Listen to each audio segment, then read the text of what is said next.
bienvenidos entonces ustedes que están detrás de sus pantallas a esa transmisión del mensaje de la palabra. Damos gracias a Dios porque vamos a poder transmitir esperando completamente. Pido unas disculpas porque el domingo pasado el sermón no quedó bien grabado, solamente una parte, y son cosas que a veces yo definitivamente no puedo controlar porque yo estoy dedicado a la expresión del mensaje, pero a veces también son cosas que no se pueden controlar quien está grabando, porque a veces es cuestión de la red también. Así que discúlpenme que no les llegó el mensaje completo la semana pasada, ya no fue asunto de nosotros.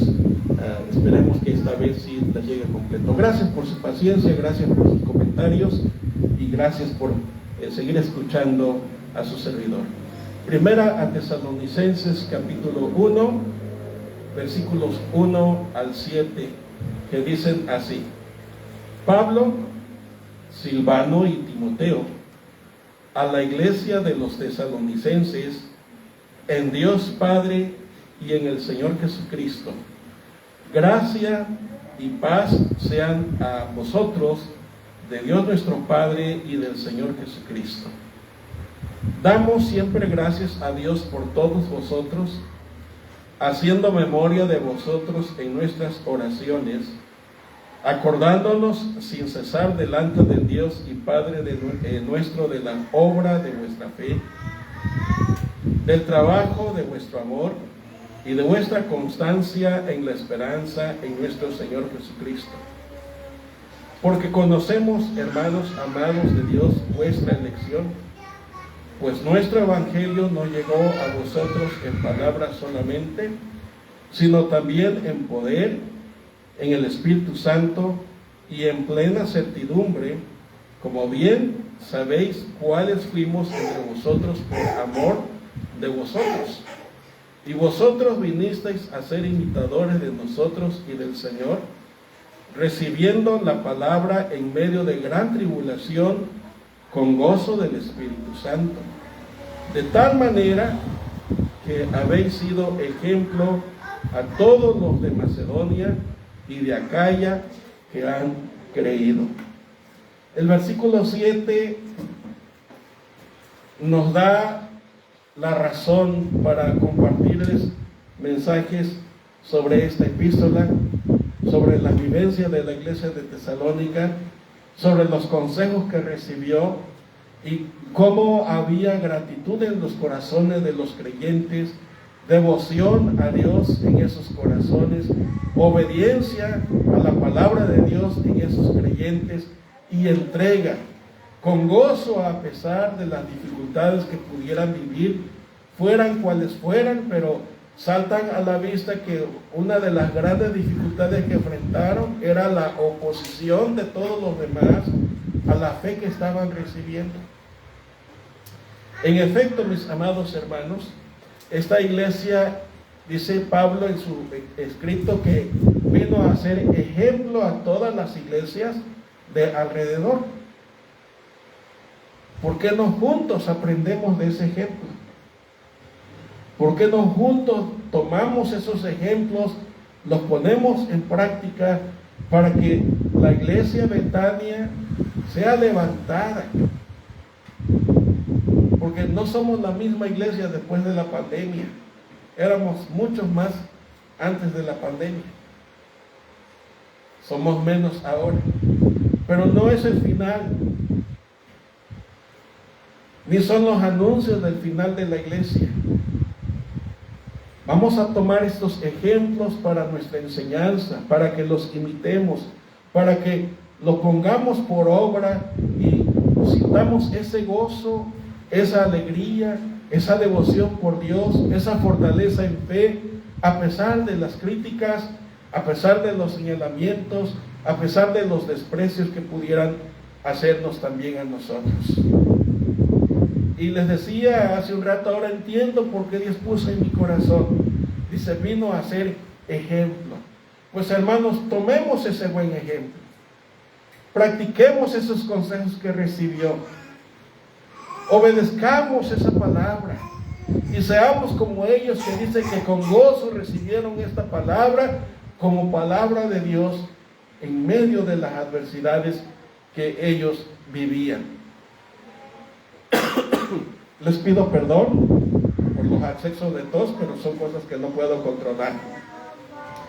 Son todavía los resultados de la enfermedad que viví, les dije, en estos días.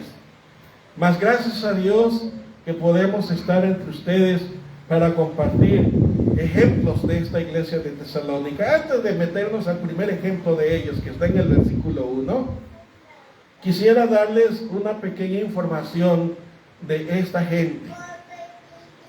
Como les dije al principio o en el transcurso del culto, esa ciudad era una ciudad muy importante en la provincia de Macedonia, y era tan importante porque era parte de la ruta de la seda. ¿Qué cosa era la ruta de la seda? Bueno, era el principal camino que venía desde China hasta Europa. No sé si en las noticias ustedes han escuchado que actualmente quieren implementar otro camino de la seda. Bueno, ya eso es asunto de los gobiernos, de los políticos, de los gobernantes. Lo que a mí atañe en este momento es darle algunos detalles para que tengan información de lo que les quiero hablar en esta mañana. Esta ciudad, cuando Pablo la visitó allí, más o menos en el año, probablemente, ¿qué les gusta? 35, quizás 40, no sé con exactitud, pero recuerden ustedes que el apóstol Pablo antes era un perseguidor de la iglesia y tuvo su encuentro con el Señor Jesucristo y tuvo su encuentro con la palabra de Dios viviente. La palabra de Dios viviente es Jesús, y Jesús le dijo: ¿por qué me persigues? Y él dice en el libro de los Hechos, en su testimonio, capítulo 9, su conversión, él dice: Señor, ¿qué quieres que haga? Y ya Jesús le da instrucciones de lo que tiene que hacer.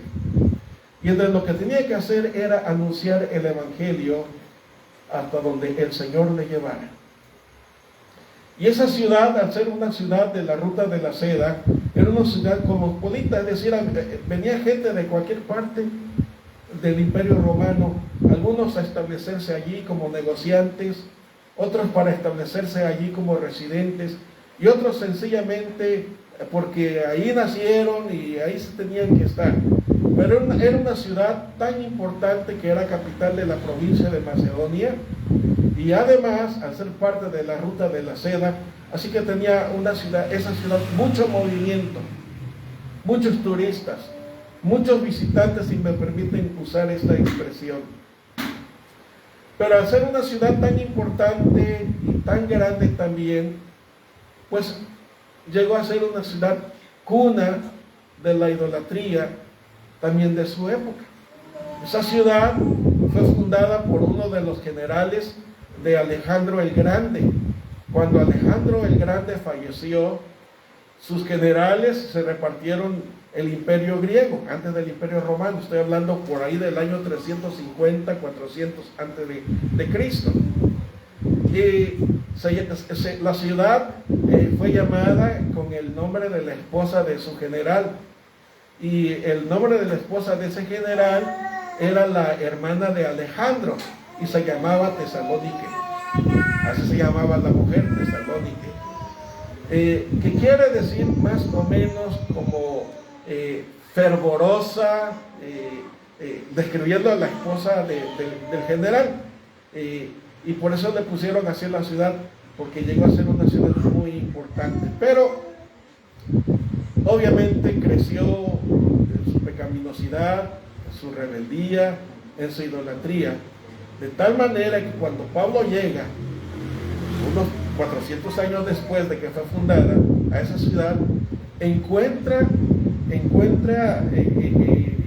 una ciudad sí muy avanzada, pero también muy rebelde, muy pecaminosa, muy difícil En Hechos capítulo 17 se cuenta cómo también estaba lleno de religiosidad, pero desconocían el evangelio de la palabra.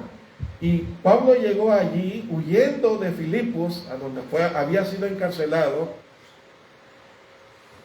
y anuncia la palabra, porque en sus viajes, en sus visitas que hacía el apóstol Pablo a los lugares donde él llegaba, lo primero que hacía era buscar donde se reunían los judíos para ofrecer el culto judío a Dios, y allí Pablo, aprovechaba para anunciarles el evangelio de Cristo. Y en Hechos 17 narra cómo solo duró 3 semanas, porque tuvo que volver a huir, y la misma gente que fue convertida en esas 3 semanas lo tuvieron que sacar porque lo querían asesinar.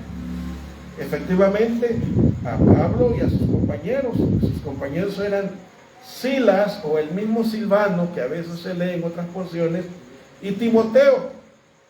Estos dos, Silvano o Silas y Timoteo, eran creyentes de origen judío. En el caso de Timoteo, aunque su papá era un griego, su mamá era judía.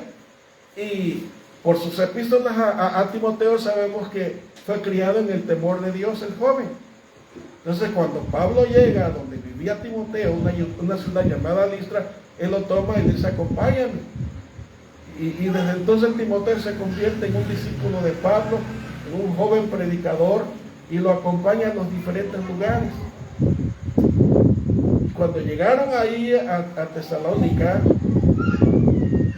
empezaron a dar la palabra por 3 sábados, por 3 días de reposo, dice Hechos capítulo 17. Ya no se pudieron quedar más tiempo, él por lo menos, por la tremenda persecución, por los tremendos celos de los religiosos, por la tremenda envidia de los jefes religiosos, y lo querían asesinar, y él se tuvo que ir. Y cuando él se fue, quedó muy preocupado en su corazón por saber cómo les iría a estos nuevos creyentes.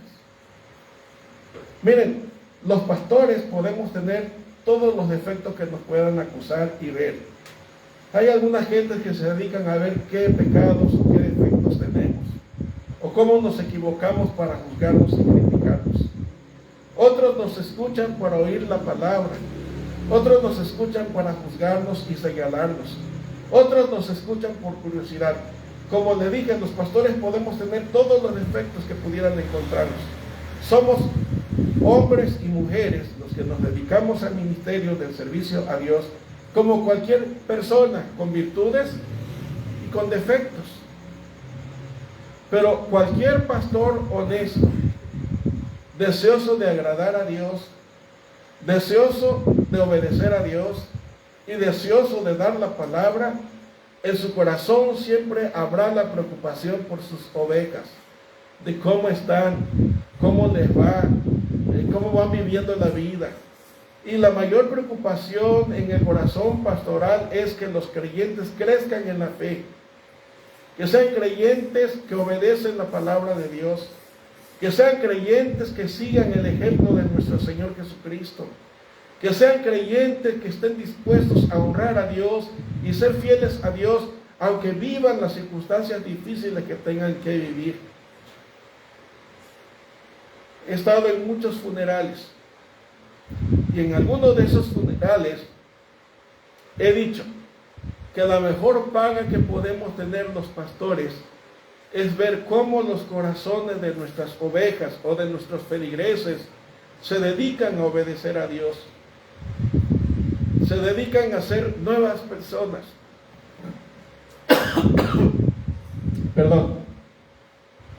Que haya en el deseo de estas personas en entregarse plenamente a Dios, porque en el corazón habrá el deseo de todo pastor honesto, en medio de sus equivocaciones, en medio de todo lo que tenga de malo, que la feligresía le vaya bien. Y ese era el deseo que había en el corazón de Pablo. Y por eso él se fue preocupado, sabiendo que no podía haber estado más tiempo con ellos. Y cuando le traen noticia de que a pesar de que nada más estuvo 3 semanas con ellos, los hermanos estaban fervientes, obedientes, dedicados a Dios, él sintió en su corazón el deseo de escribir estas cartas a ellos. También le hicieron saber algunas preocupaciones que tenían. En efecto, una de las preocupaciones grandes que los hermanos de Tesalónica tenían es qué iba a pasar con los hermanos que ya habían fallecido, unos por causas naturales, otros que habían sido asesinados por su fe. ¿Qué pasaba con ellos? Y el apóstol le escribe esta epístola precisamente para decirles qué sucedía con los que ya fallecieron. Otra de las interrogantes que tenían los hermanos de esta iglesia es que se habían levantado muchos engañadores, muchos falsos maestros que contradecían lo que Pablo les había enseñado.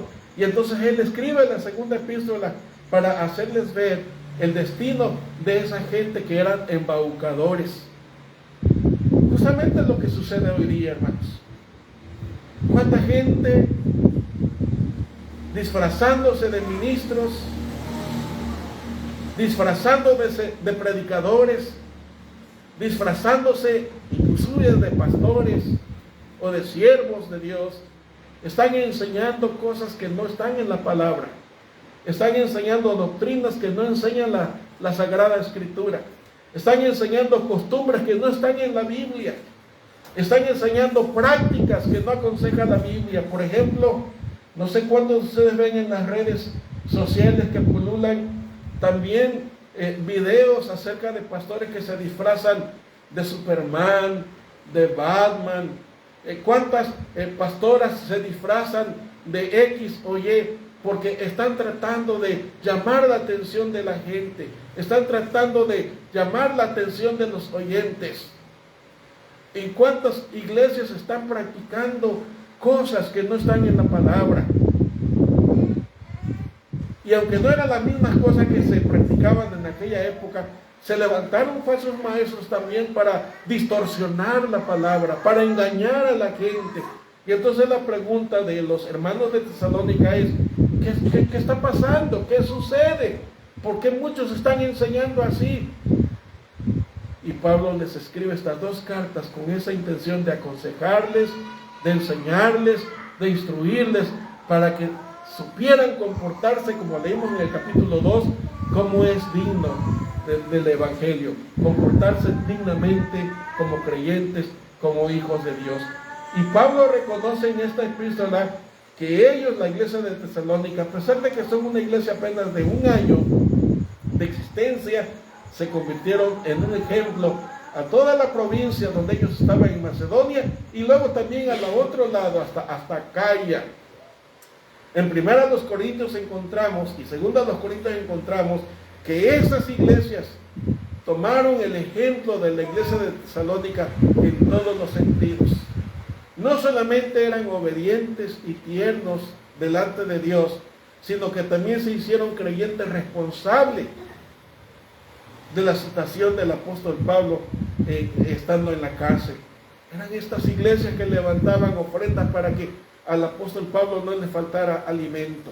De todos esos detalles los vamos a encontrar, y por eso dije, hay ejemplo en esta iglesia. Pablo lo dijo, ¿por qué no tomamos esos ejemplos también para que nos vaya bien?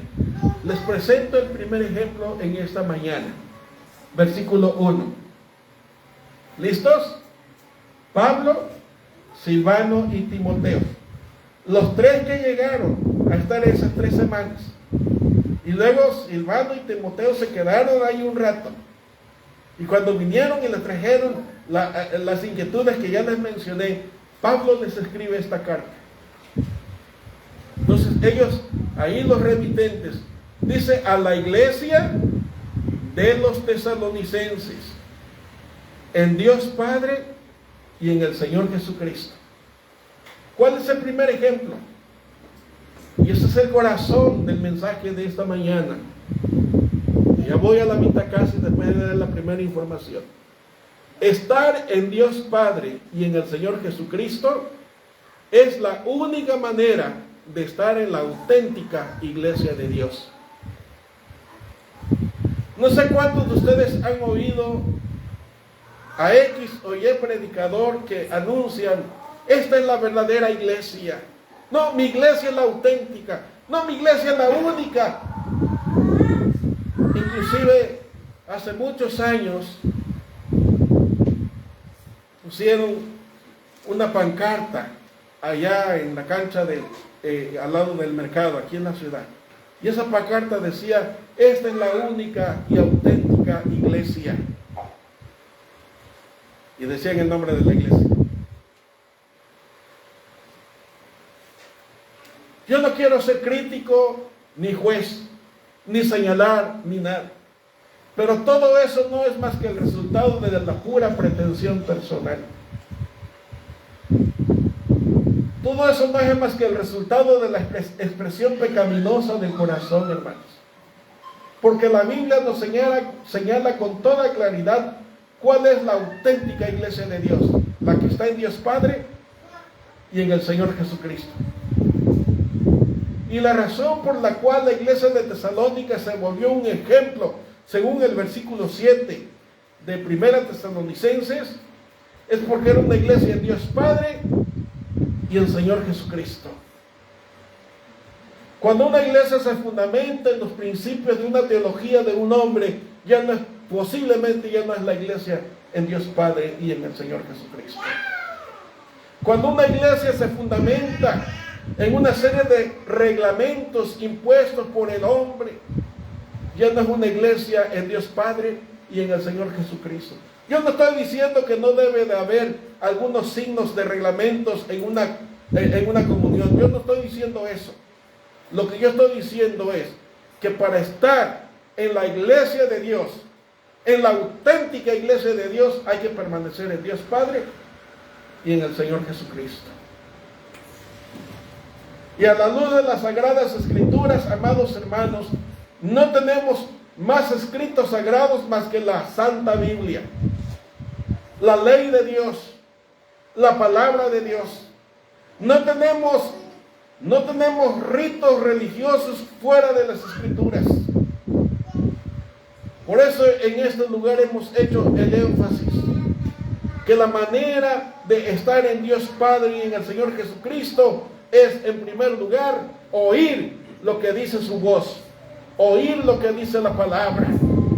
En Juan 17, mis amados hermanos, se nos describe la oración que hiciera el Señor Jesús, donde decía, hablando de los discípulos: Señor, que ellos sean uno como tú y yo somos uno.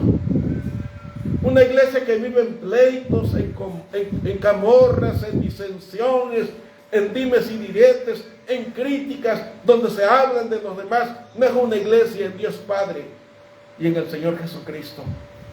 Porque lo que se está expresando es la opinión y la pretensión de un corazón rebelde y lleno de pecaminosidad. Y el primer ejemplo que me enseña a mí en esta congregación de Tesalónica, para usted y para mí como creyentes hoy, es que hay que permanecer en Dios Padre y el Señor Jesucristo. Y lo primero para eso es oír lo que dice Dios en su voz, oír lo que dice Dios en su palabra.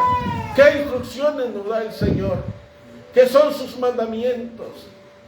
¿Qué son sus señalamientos? ¿Qué es lo que Él quiere que hagamos?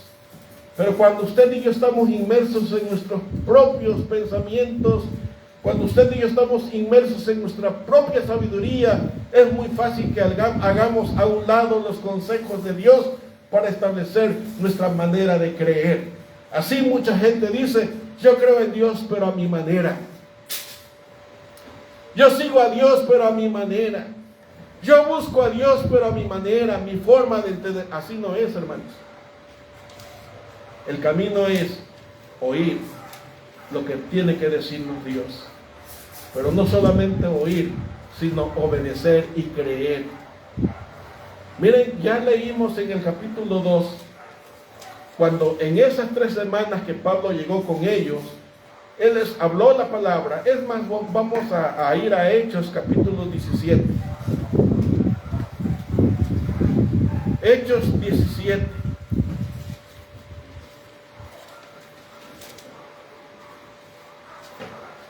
Versículo 1, 2 y 3.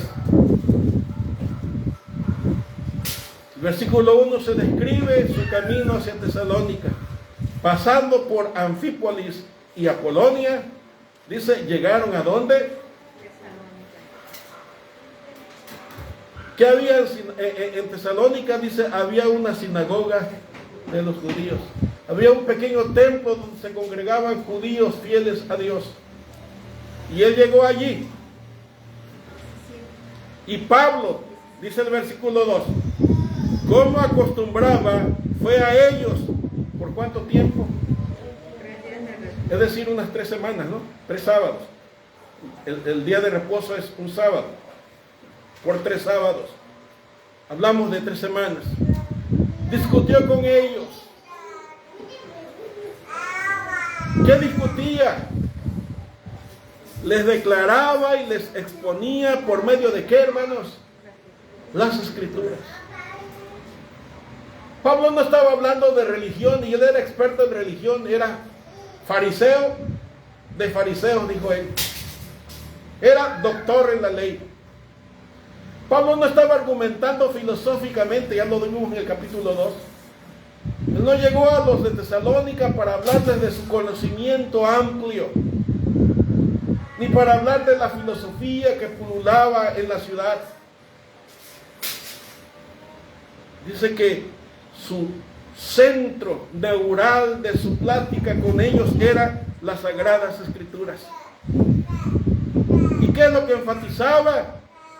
Que era necesario que el Cristo padeciese y que resucitase de los muertos, y que Jesús, a quien yo os anuncio, decía él, ese es el Cristo.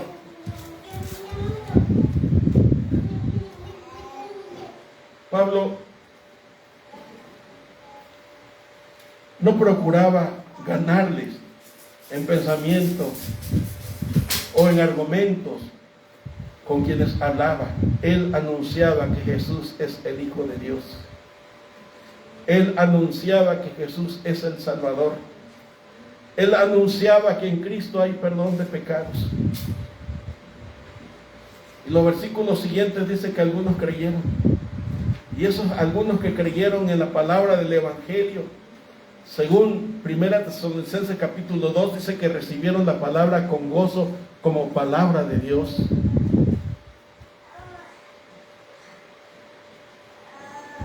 En segundo lugar, entonces, para permanecer como en la iglesia de Dios Padre y en el Señor Jesucristo, aparte de oír la palabra, es recibirla con gozo, es decir, obedecerla, ponerla en nuestro corazón, guardarla con amor y con fidelidad como mensaje de Dios. Aun cuando esta palabra señale nuestros pecados y nos haga retorcernos. Mucha gente nos acusa a los pastores de que estamos insultando. No estamos insultando. Estamos diciéndole lo que dice Dios. Mucha gente se siente ofendida. Y me hace recordar cuando el Señor mismo Jesús le dijo a la gente que lo seguía: ustedes no me siguen por oír la palabra, y de ustedes me siguen porque les doy de comer. ¿Se acuerdan? Juan capítulo 6. Dice ahí que muchos se ofendieron y Jesús le dijo: bueno, si se quieren ir, está bien. Palabras más, palabras menos, ¿no? Muchos se fueron ofendidos. Luego Jesús le dijo a los suyos: también se quieren ir ustedes. La Biblia dice que Pedro dijo, lleno del Espíritu Santo: Señor, ¿a quién más vamos a ir? Solo tú tienes palabras de vida eterna. En efecto, solo las Sagradas Escrituras nos comunican la vida eterna. Solo las Sagradas Escrituras nos fortalecen nuestra fe. Solo las Sagradas Escrituras fortalecen, mis amados hermanos, confortan y consuelan nuestra alma cuando estamos en dolor y angustia. Solo las Sagradas Escrituras nos dan consejos de Dios. Y el ejemplo que yo veo en esta iglesia es de permanecer en Dios Padre y en el Señor Jesucristo. Pero ¿cómo hago eso? recibiendo su palabra, creyendo su palabra, obedeciendo su palabra, la manera de permanecer. Me habla de constancia, algo que el cristiano del tercer milenio no tiene. No somos constantes. Somos tan débiles que nos dejamos arrastrar por el mundo, por los deseos de los ojos, por la vanagloria de la vida, porque no somos constantes, no somos fieles, no somos dedicados. Para permanecer en la iglesia de Dios Padre y en el Señor Jesucristo, no solamente necesito recibir la palabra, no solamente necesito creer la palabra, no solamente necesito obedecer la palabra, necesito ser constante, necesito ser fiel a oír la palabra. Voy terminando. En Romanos 10:17 leemos: la fe es por el oír y el oír por la palabra de Dios. Si usted viene con regularidad, con constancia al culto del Señor, siempre tendremos tiempo para leer juntos la palabra. Siempre habrá oportunidad para escuchar juntos la palabra. Y por eso en esta congregación aperturamos el testimonio, para que sí oigamos, no de un milagro de hace 1000 años, sino de un milagro en el momento, en la semana que hemos experimentado. Oímos en un testimonio en esta mañana que si no sabía qué es lo que había pasado, pero lo que sí sucedió es que no pasó nada a pesar de la herida que tuvo su pie. Oímos en otro testimonio que Dios nos escucha siempre. Y oímos en ese testimonio que él sentía, esta persona, este hermano sentía que Dios le oyó en ese momento. Esos son los milagros que no estamos acostumbrados a ver, porque queremos ver cosas grandiosas, porque queremos ver cosas sobrenaturales y no somos capaces de ver la buena mano de Dios que se está ciñendo sobre nosotros, que está cuidándonos y protegiéndonos, sustentándonos y sanándonos. Cuando el creyente quiere permanecer y pertenecer a esta iglesia en Dios Padre y en el Señor Jesucristo, hermanos, tomemos este ejemplo que nos da la iglesia. Fue una iglesia que recibió con gozo la palabra en medio de angustia. Fue una iglesia que obedeció la palabra a pesar de las circunstancias adversas. Fue una iglesia que permaneció fielmente a pesar de la oposición. Ahora entienden por qué se convirtió en una iglesia ejemplar. Hermanos, este es el camino para que Betania no solamente sobreviva, sino crezca para la gloria de Dios. Este es un ejemplo digno de imitar para honrar a Dios. Y este es un ejemplo que viene de la palabra de Dios, de una iglesia que el más grande de los apóstoles, desde mi opinión personal, dijo: es una iglesia de ejemplo. Sigamos ese ejemplo y honremos a Dios como esta iglesia. Amén.